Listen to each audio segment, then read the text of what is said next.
correctly with the correct amount. D20 Radio, where gamers roll. www.d20radio.com.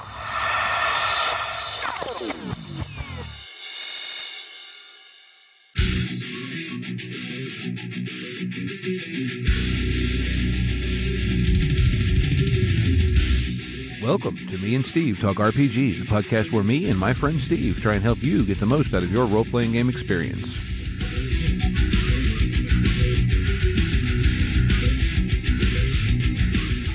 Hey, what's up, folks? Welcome back to Me and Steve. I'm here tonight with my friend Steve. Hey, what's up, Steve? Oh, not so much. How about you? Oh, not too bad. Nice, dismal, miserable, dreary day outside today. I wouldn't know. I was inside most of the day. Well, so was I, but, you know, the spurts I was outside, it was half raining and just, I mean, it wasn't terrible, but it wasn't pleasant. Yeah. So, I guess we're going to do this podcast thing again. Are we? Are we doing it again? I think. But before we get into that, what are we doing for Podcast of the Week this week? Well, I think for once we actually have a podcast that released an episode. Hey, which one was that? That was The Forge. A Hooli! Yeah. It's about a Hooli sighting in the wild. Yeah, they dropped a new episode today. Of course, obviously, by the time you hear this, it won't be today anymore, but you get an idea. They have a new episode out. It's called A Welcome Presence, where they, Hooli and Chris dive into the presence attribute, along with a talk with Brett and Phil from Studio 404 about Mechasys. And it looks like they've got some mailbag stuff and all sorts of fun stuff. And it's always a great show. Haven't got a chance to listen to it personally because I was busy enough at work today that I couldn't really put podcasts on. Yeah, seriously. I queued it up and just haven't got around to it yet. Yep. It's sitting in the phone. I'll listen to it tomorrow. But yeah, we ribbed, but you know, Hooli, who's been on our show a bunch, we told him last time he was on, he wasn't allowed to come back until he released an episode. So now he's welcome to come back on. Yep. And Hooli's a great guy. He's a good friend. Yeah, he is. But yeah, very happy to have new content out from them this week. Yeah, good stuff.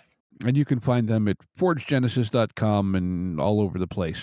And there'll be links and all the other stuff like we always do. Oh yeah. Oh, sorry. All right, Sleepy. What are we doing today? Well, I think we might as well talk something. Let's talk about getting your players comfortable. Okay.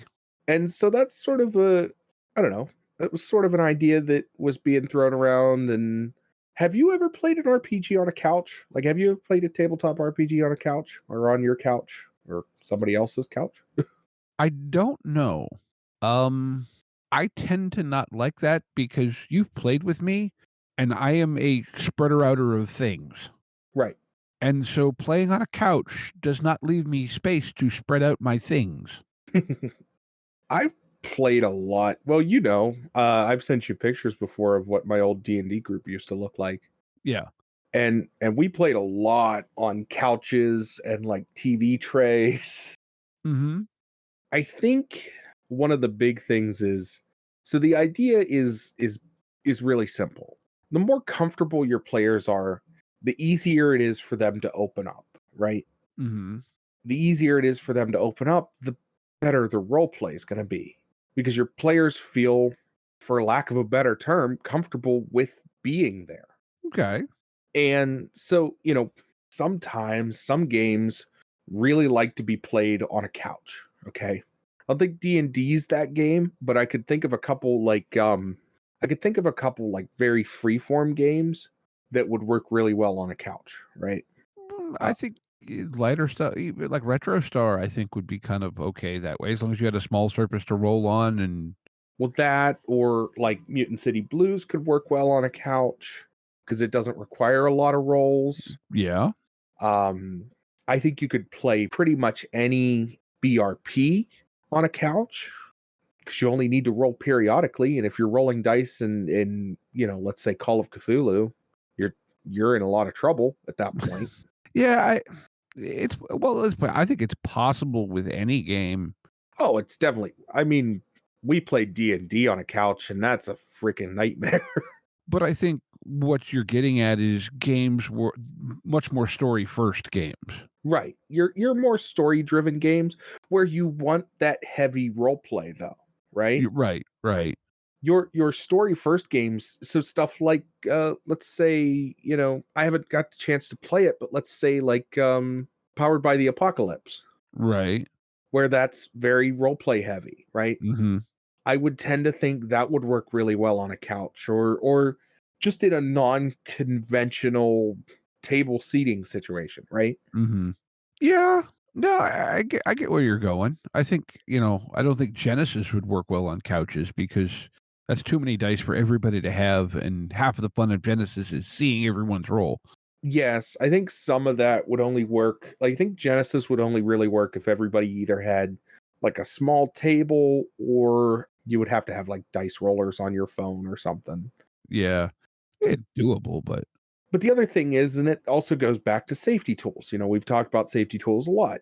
Your players can, when your players feel comfortable, they can come out of their shell. When they don't feel comfortable, they're going to be more closed off. It's a human nature thing, right? Like as a mm-hmm. person, when you're comfortable with a situation, you're going to be more open and willing to talk and willing to participate.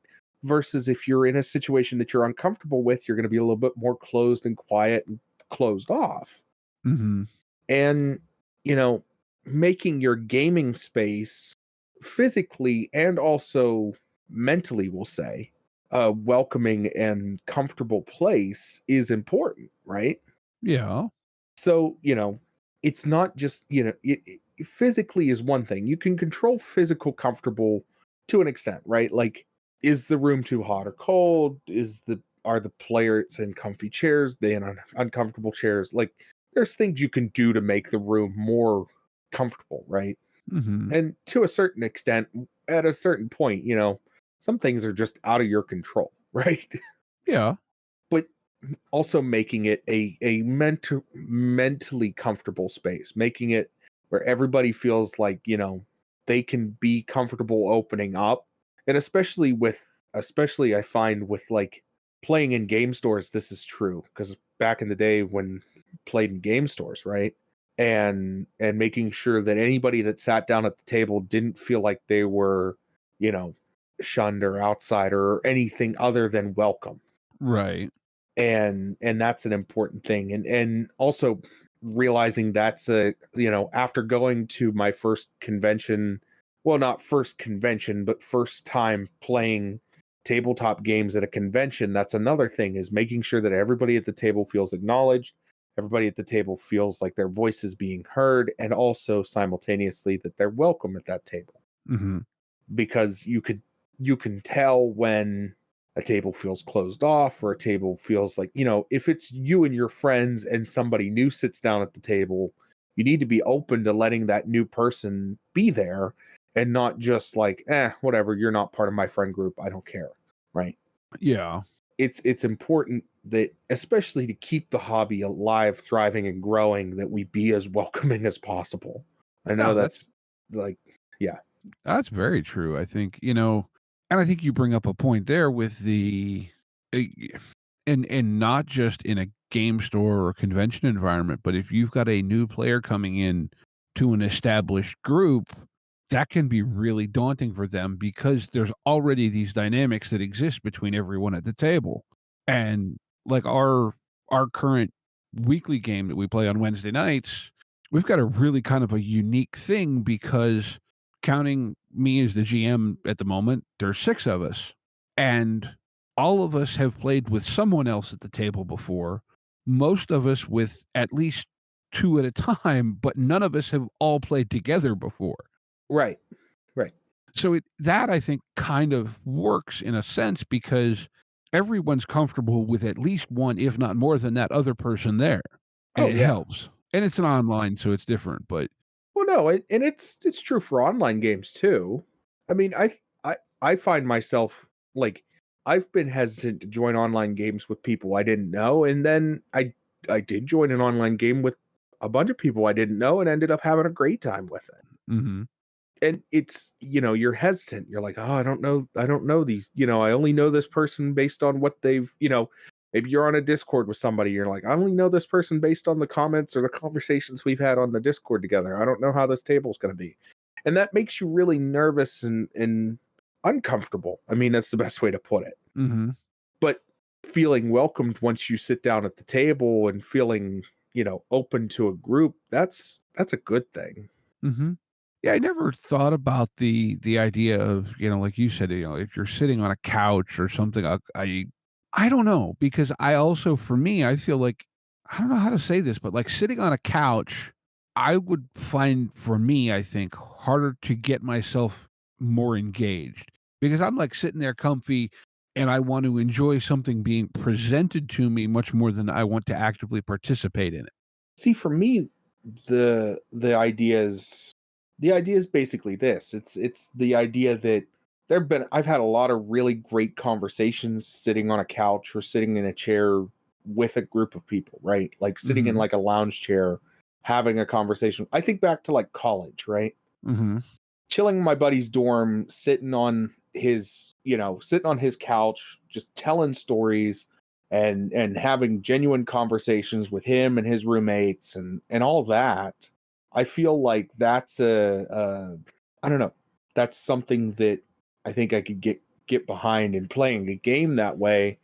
Again, it would have to be a narrative heavy game. Obviously, Oh, yeah. you're really not going to be playing with a ton of dice unless there's, it has to be very specific setup to be set up for a ton of dice and stuff. But a more narrative heavy game where maybe the only thing you're holding is like maybe a character sheet, right? Yeah. No, I think you're right, like a gumshoe type thing could work because there's minimal rolling, and even if you are, it's what, 1 or 2 D6? Right. Most Powered by the Apocalypse, you're only looking at a couple of D6s, couple of D10s, depending on specific. I could see it working. Hmm. I guess it's one of those things that, to me, I've always just done it mostly around a table, or I remember a couple times doing it, sitting like on a dorm room floor or something like that. But like a comfy desk chair is good. I like that. Yeah. And then, like I said, the act of getting physically comfortable, like I said, also, I've said this once or twice already, but it gets you and the people at the table mentally prepared to be open, right? Mm-hmm. That's why, and this is just some knowledge, if you've never been to a therapist, that's why therapists have such comfortable furniture. Okay, that makes sense. They want you to be, when you think of a therapist, you always think of the Chase Lounge, right? Laying down at a therapist's office on a Chase Lounge, you got your legs up reclined, you got your head elevated, they're talking to you, right? That's the idea of that, is to get you comfortable so that you're more willing to open up. Mm-hmm. And doing the same with RPGs isn't a bad idea, right? And taking some of that idea and transferring it over isn't too bad of a plan. It's fair. Yeah, no, but I think one of the other things that getting your players comfortable works well with is getting your players in a mindset for a particular type of game. Okay. Yeah. So I obviously, I don't think anybody really has, except for maybe playtesters and the people working on it. I haven't got a chance to look at the new Monty Python game. No, But yeah. Go ahead. No, it's actively on Kickstarter, so. Right. And it actually shouldn't be done by the time this airs. I don't think it'll be getting close. Yeah, we'll be getting close to the end, but shouldn't be done yet. But the Monty Python game, right? Well, it's not a role-playing game. No, it's not. It is distinctly not a role-playing game. It is a co-curricular medieval reenactment program. Right. I could see if that game is maybe more narrative heavy, I think that would be a good on the couch type game. Mm-hmm. I think that would be a good with a couple libations type game. Most likely, yes. And spam. Yeah, like you said, with spam. But no, I think if, as long as it's not too crunchy, and even a light crunch game is almost too crunchy to play on a couch sometimes. As long as it's not too involved as far as dice is concerned, I think that game could be a fantastic contender for, hey, come on over, we'll chill out. No, we don't have to sit at the table. We'll sit over here and sit on the couches and laugh and have a good time. Mm-hmm. And that's a mindset thing, you know, sort of transitioning off of that into our half-second topic. Comedy games are hard and also incredibly simple. Well, I think that's comedy in a nutshell, though, right? In Right. general. Either you're funny or you're not. I mean, that's all there is to it. Everybody's sense of funny is different. Mm-hmm. But I think so we played RetroStar and that was kind of a comedy game like when I ran it, right? Like I wasn't running it super serious. No, it's we were really playing up the cheese angle of it. Right. And I think that's an important thing to note, though, is that I think there's a difference in a game that is written expressly played to be comedy and playing a game in a comedic manner. Right. Well, okay. So one of the facets of RetroStar is the cheese, and so I think that game is expressly written with the intent of you can run it as a comedy game. Right. I don't think you have to. I think definitely reading the rule set and understanding that game, you could run it kind of serious, Mm-hmm. but I think it works well. And playing into the cheese and playing it up, I think it works well as a comedy game. Mm-hmm. Well, I think it's the tricky part with a game written completely intending to be comedy is that how do you write rules when you don't know what people think is funny? Right. You know, like okay, I haven't clicked the button to actually back Monty Python yet as we record. I intend to because I'm sorry, they were a big part of my early gaming experience, not so much indirectly, but in the people that I started gaming with. But it does, how do you make a game based on intense satire and complete nonsense? That the game is bringing that more than the players. Right. That I wonder about that. I'm curious about it myself. I want to know how they do it. I want to see that game when it comes out. Just due to financial situations, I'm probably not backing it, but I there's other games that I have that are comedy and serious, are comedy games that work well, Mhm. like Discworld. Okay. Okay, yeah. Discworld is a standalone supplement for GURPS, and I know that's weird. Discworld in and of itself is a whole paradoxical statement. Um, it is simultaneously a supplement for GURPS and a standalone game, all in the same book. It uses GURPS rule set and gives you all the rules you need to know to play that particular game, while also giving you all the rules that you need to add it into your GURPS world. Okay. Yeah. And that's Terry Pratchett. So you're talking about Terry Pratchett's sense of humor is very weird and different. I think part of the thing with comedy games is the initial buy-in. I think you have to have that initial understanding of what the game is trying to do in order to get best results. Mhm. For example, maybe not everybody, but if you've been around geekdom and understand it enough, you probably have a pretty solid understanding of what Monty Python is. You've probably seen clips of at least Monty Python and the Holy Grail, Mhm. and maybe clips from the other movies, or maybe clips from Flying Circus, or you've seen John Cleese and other things, or you know what I mean? Like, you have a general understanding of what type of humor that is, and or it's not too far of a stretch to say you should have a general understanding of what type of humor that is. Mhm. And so your initial buy-in's pretty low. You don't have to think too hard about when you say there's a Monty Python game, I go, huh, that could be either really great or really terrible, but I know what the premise is. I'm not talking about the premise. I'm talking about the execution, right? Mhm. I think the same goes for like Discworld, which is another British comedy game. In the Discworld series is weird and confusing in spots, but it's meant to be weird and confusing in spots. Mhm. It's like isn't there a Hitchhiker's Guide to the Galaxy game too? I think there's that one that's hidden in the back of Stoltze's website called In Space.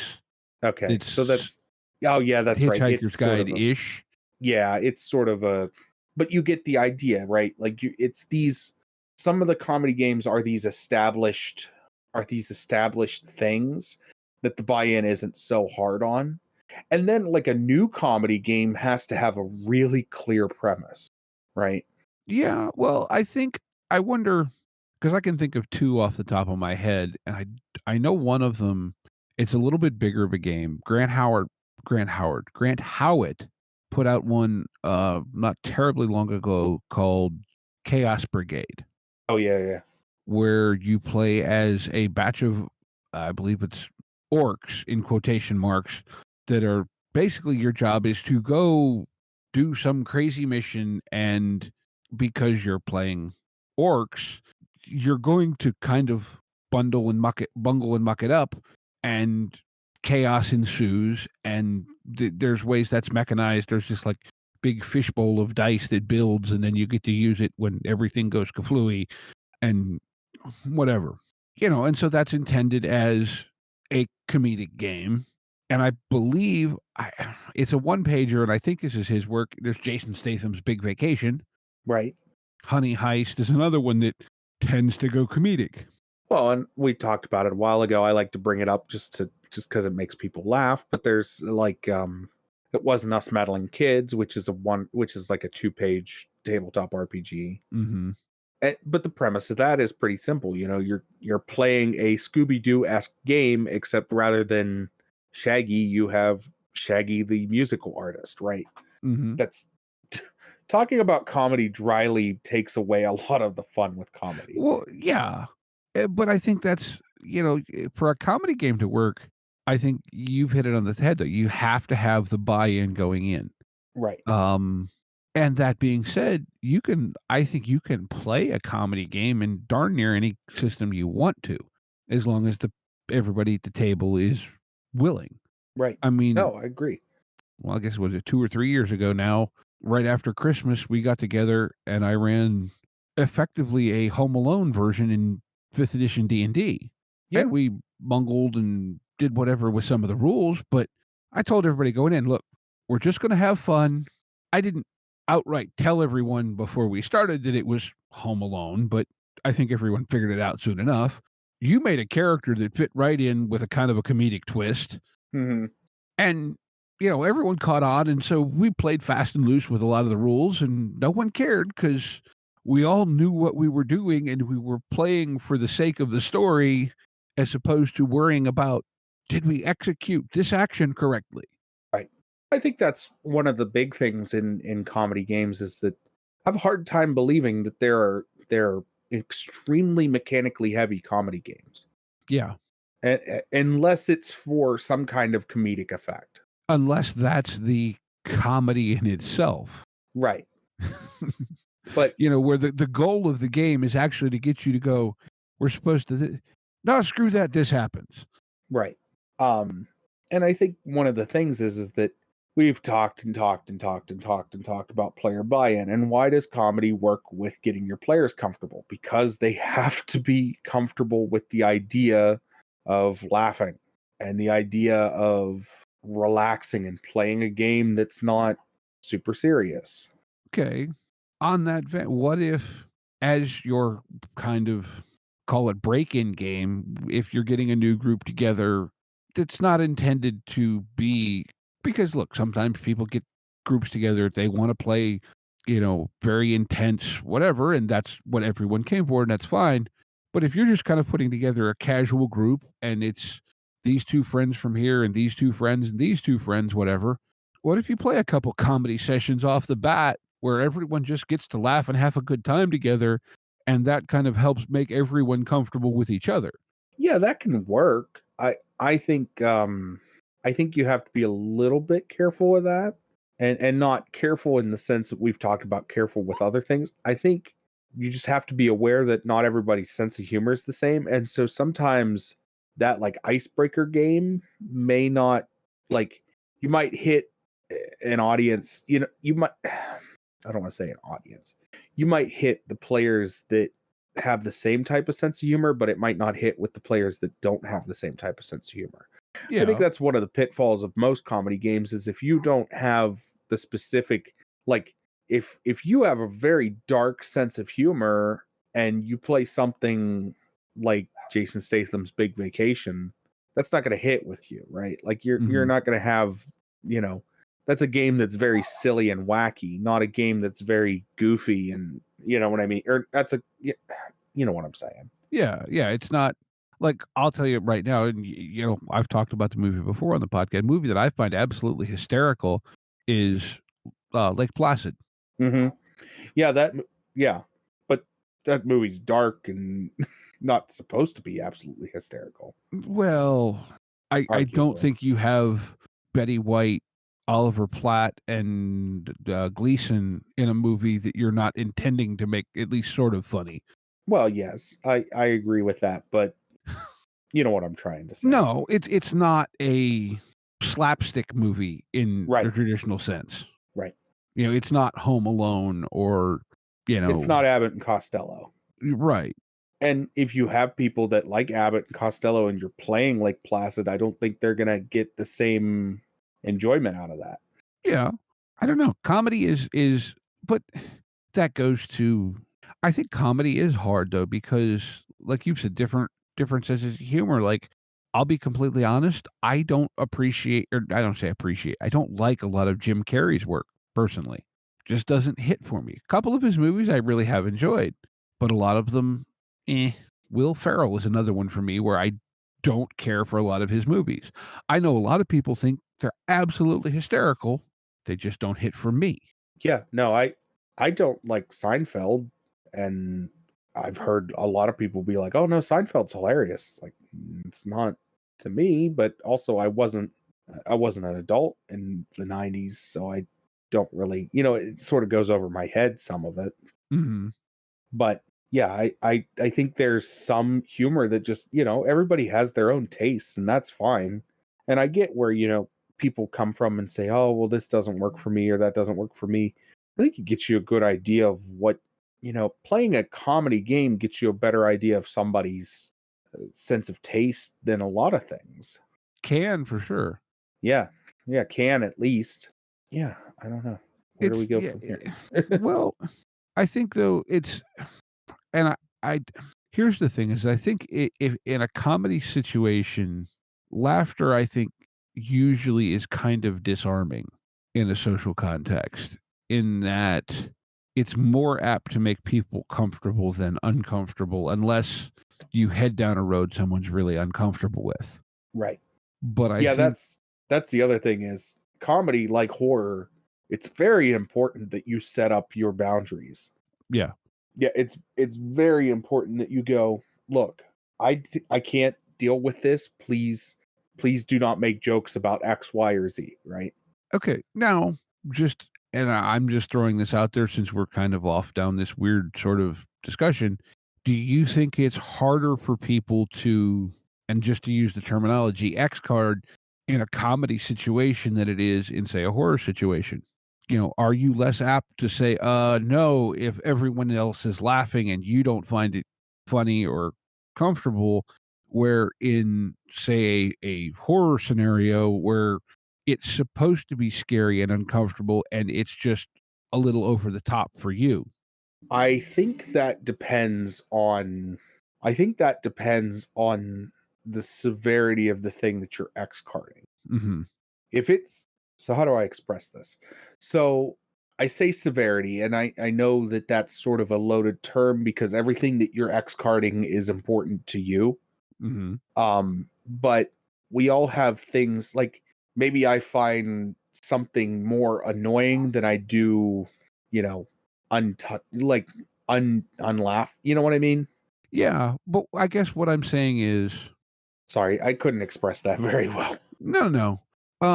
What I'm saying is, like, for me personally, I guess to a certain point, because of being self-conscious, whatever, I think for me, if we're playing a horror game, it's going to be easier for me to pull out that X card, and I'm not saying that this is the way it is for everyone, and certainly isn't the way it should be.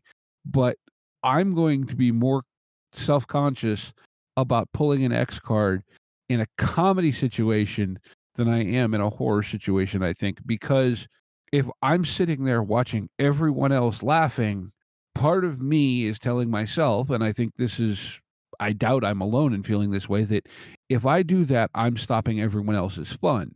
And that's not to say that you shouldn't do that, because that's exactly what the X card is there for. It's so that you aren't being pushed into a spot where you're uncomfortable or whatever safety tool you're using, right? But if we're in a horror situation and I pull that, it's, I don't, I guess in my head, I'm less stopping everyone else's fun. Does that make sense? Yeah, but at the same time, I think it was Justin that talked about you being the person that used the GM being the person that used the first X card. It might have been, it could have been Ryan, but it might have been Justin. I don't remember. I can't remember. I'm sorry if it was one or the other, but I think it's important, if it bothers you enough that you're going to use an X card, I don't think you should hesitate just because the other players at the table are laughing. Right. No, yeah, go ahead. I think it's also on the GM to make everybody feel comfortable enough using those X cards that you shouldn't feel bad for using it. You shouldn't have any hesitation. Like I said, it's a thing that bothers you. It should be, whether or not the other people at the table like it, tough patootie, right? Oh, yeah, I think you're 100% right. I'm just kind of thinking off the top of my head, if that makes sense. No, I get what you're saying, and I'm the same way, but I think you need to be a little bit okay. Real talk. Everybody needs to be a little bit more selfish when it comes to your mental health. Right? Probably I'm the a good same thing. way. What was that? Is it probably a good thing? Yes. I'm the same way. If I feel like, oh, well, my qualms or my problems are getting in the way of other people having fun, then I'm just going to sit back and I'll suck it up. I'll be okay. That's not the mindset. That's not the right mindset to have. You need to be a little bit more like, no, this really genuinely bothers me. I don't want to have to deal with this. I'm going to put a stop to it. I'm sorry. You know what I mean? And don't be sorry. Just do it. Just put a stop to it. And if that's a problem at that table, maybe that's not the table for you then. Yeah. You should be a situation where everybody feels comfortable. And if you put a stop to something, even at a comedy game, the table shouldn't be upset with you because you didn't feel comfortable with that thing. Right. Well, that defeats the whole point of the safety tool. Exactly. So again, if it's something that bothers you enough that you're going to X card it, then it bothers you enough that you're going to X card it, and you shouldn't feel bad for doing so.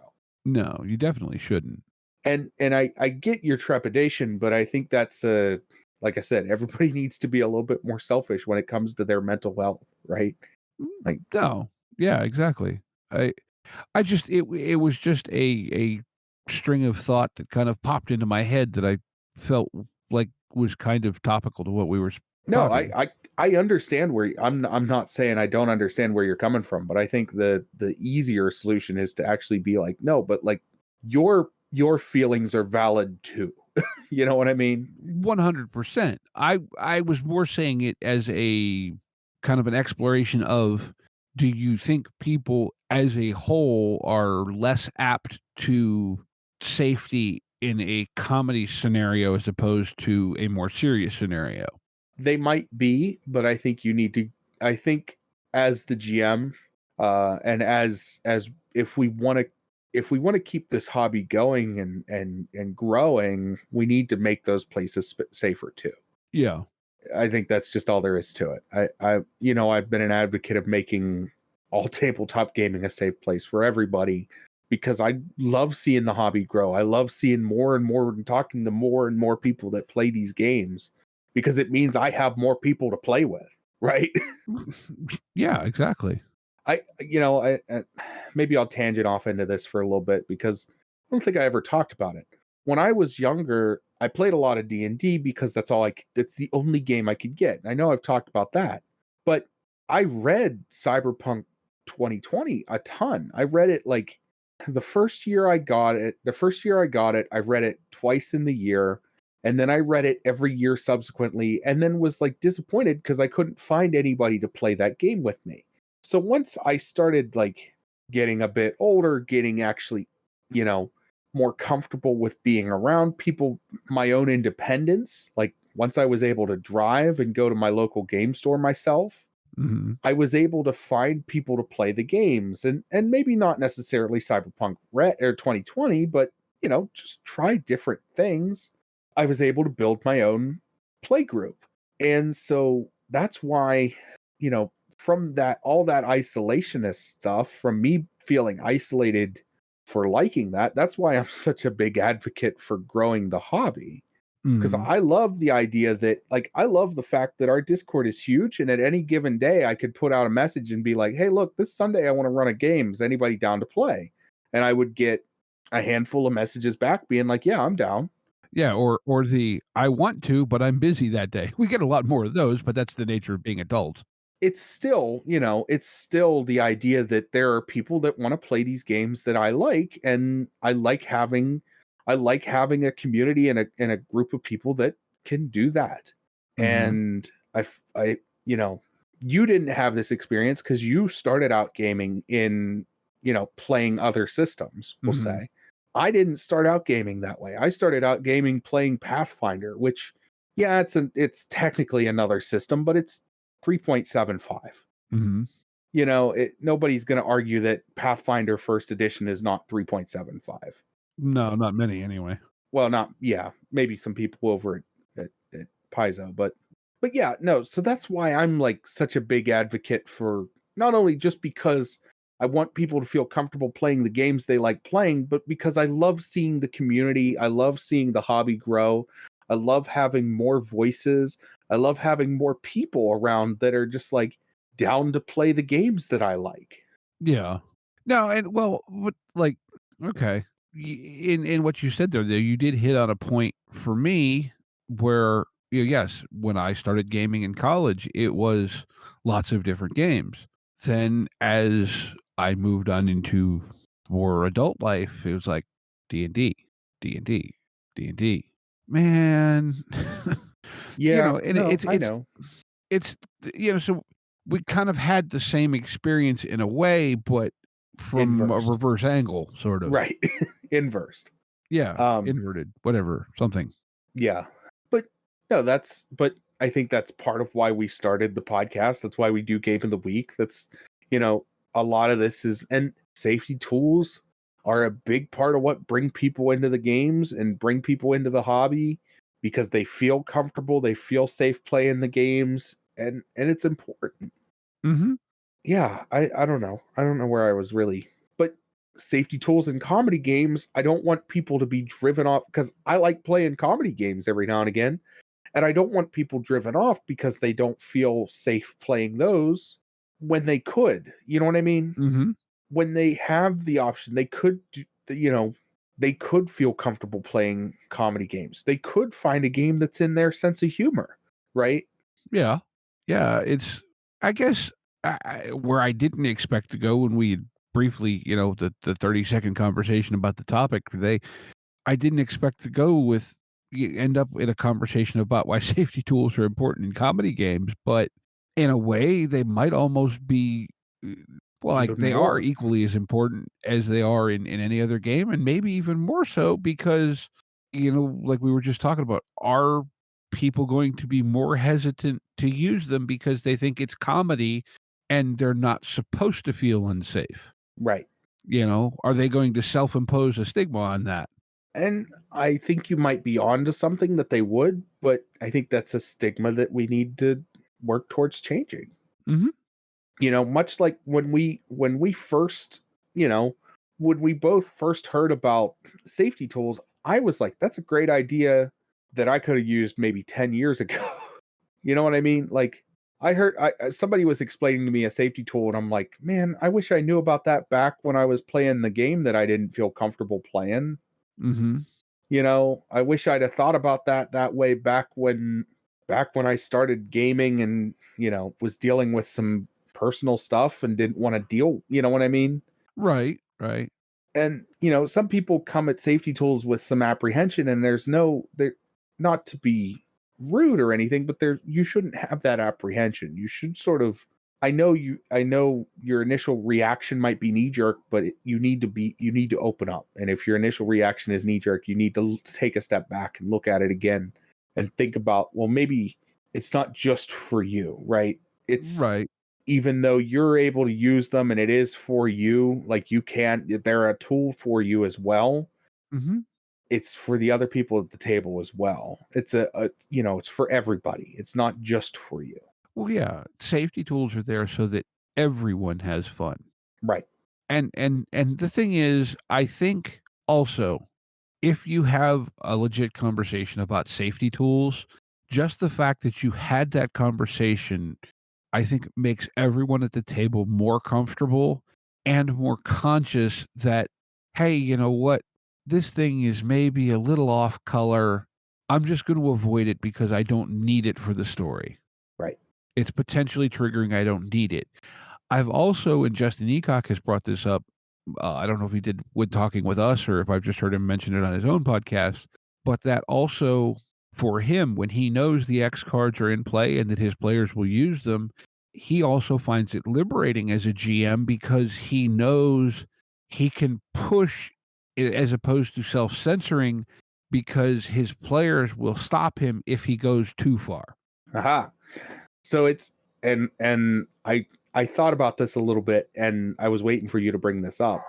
It's the analogy that I came up with is it's like riding a horse versus driving a car, right? Okay. When you ride a horse, the horse knows how far and how hard you can push it. And if you push too hard, it pushes back. Uh-huh. When you drive a car, the car does not care how fast or how hard you push it. It will go to the point of braking. Fair. Right? So that's the difference. Like, riding a horse is playing with safety tools. Driving a car is playing without safety tools. And, you can over rev your car. You cannot over rev a horse. The horse will just say no. Right?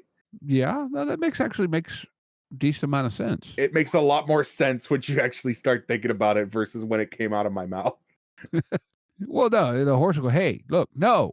Yeah, it'll just stop.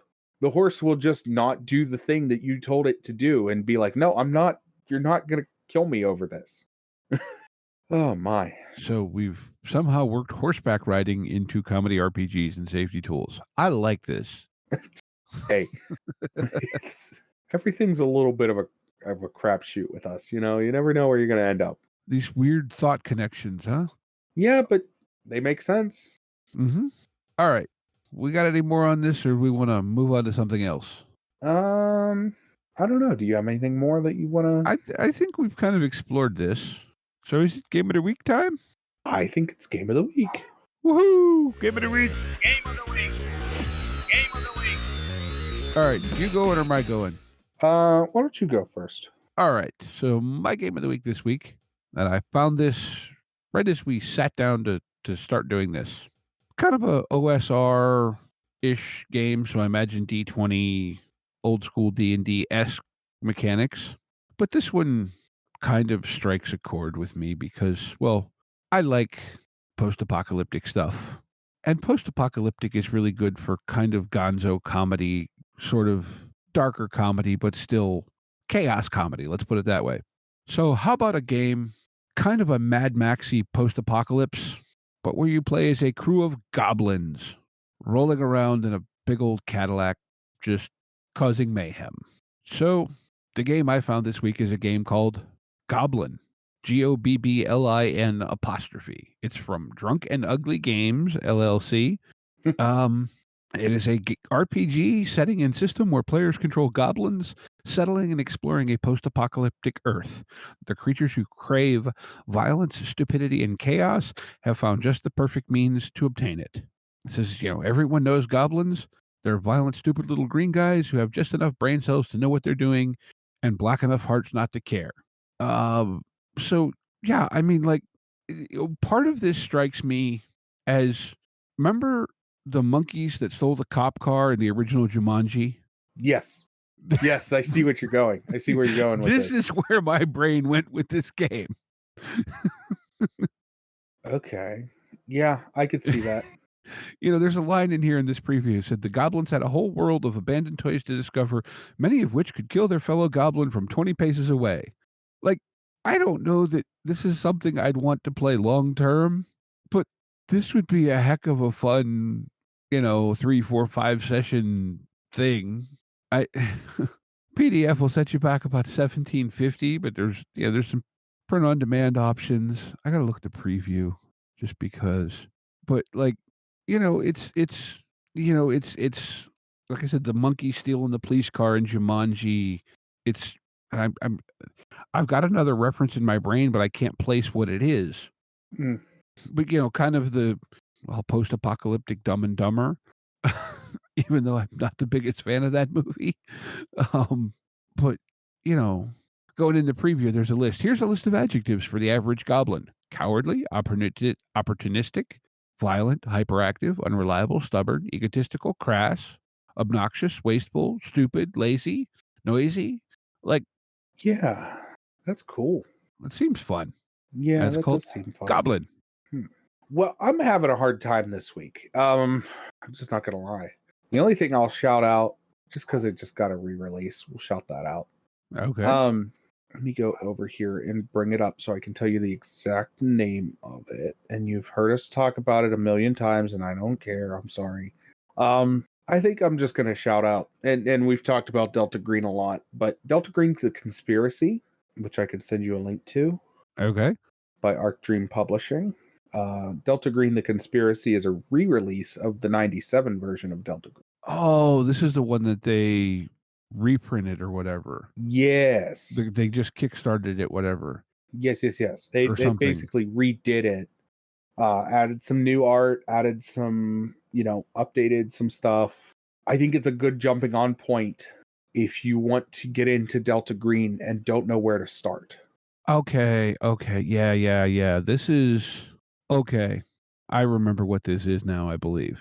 Yeah, they say it's an updated, rearranged version of the 1997 Delta Green source book with new art and graphic design. I would say it's probably, from what I'm gathering, from what I'm reading, and from what I'm understanding, this is Delta Green 1997. But a lot of those, and maybe I'll talk to this a little bit, but a lot of those older books really had a hard time with layout and design and where things were organized at. Mm-hmm. And from what I've understood of this and what I was reading, they took and redid the layout of this book. And not redid the layout, but redid how it's where stuff's located at, right? Okay. To make it a little bit more cohesive. Probably. I was gonna say this is actually seeing this they kickstarted this not very long ago. This is an updated re-release of the original Delta Green. Good. Because when Delta Green originally came out in the 90s, it was a third-party supplement for what was then 5th edition Call of Cthulhu. This is all that information updated to the current DG rule set that was released as its standalone game in, I want to say, 2016, maybe? Oh, cool. So this is the OG Delta Green from Call of Cthulhu brought into the current Delta Green rule set. Good. But this is what spawned, it's the same guys who now publish Delta Green wrote this originally and then eventually kind of revised and whatever the system to their own thing. So this is the old stuff made new again. Yeah. Which, that's cool. I like that. I want that with a lot of things. Mm-hmm. But yeah, this is... Yeah, so it's probably got a lot of like X-Files-y vibe to it because that was, big then. Yeah, which, hey, that's cool. Like yeah. X-Files. Well, I've often pitched Delta Green as the X-Files in reverse. Yeah, you're covering up, not uncovering. But yeah, no, if you're looking for a place to jump into Delta Green, I think this would probably be a decent spot. Yeah, I don't know if you would then need to buy the core books. I'm again, looking to see here. Or not again, but in all honesty, the core of the rules you can get out of the quick start. Calling it a source book. Yeah, they're calling it a source book. I would lean towards a all of the information is probably there to start play. I will say I would be comfortable telling someone that if they had this and the pay what you want quick start, they could start playing for certain. Mm-hmm. But Delta Green is such a wonderful setting. I've got to play that again some more sometime. Oh, it's such a cool thing. Such a cool thing. And this is $24.99, so you can't argue with the price. Mm-hmm. But yeah, that's my game of the week. That's cool. Yeah. I like that. As always, links to everything are in the show notes. You can find us everywhere podcasts are found. Patreon, Discord, Facebook, Twitter. And while we're at it, a big thank you to our patrons, because this year y'all covered hosting, so we didn't have to pay for it out of pocket. Woohoo! Yeah, hey, we're officially self-sufficient. So, congratulations. Thank you for pitching in a couple bucks. We really appreciate it. If you feel like you want to pitch in a couple bucks, like I said, Patreon's there. There is exclusive Patreon content that we try to get up as regularly as possible. Yep. Dropped a new episode. Was it last week? Yeah, I think so. I don't remember. I remember doing it. I just don't remember when. Yeah, I don't remember. I don't know. It was either last week or the week before or something like that. But yeah, with all that being said, I want to thank everybody for listening and remind you to be kind to one another and get out there and play some RPGs. Yep. Take care, y'all. Intro and outro music by the band 12 Noon. You can email us at meandsteverpg@gmail.com. You can find us on Twitter and RPGs. Find us on Facebook at Me and Steve RPG Podcast, on Discord at Me and Steve RPGs. And as always, all of these links are in the show notes. Thank you, and be kind to one another.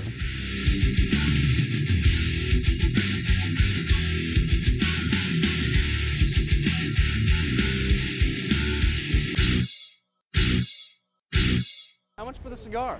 Cigar, $20, dog. You gotta go down the street to the store and buy that.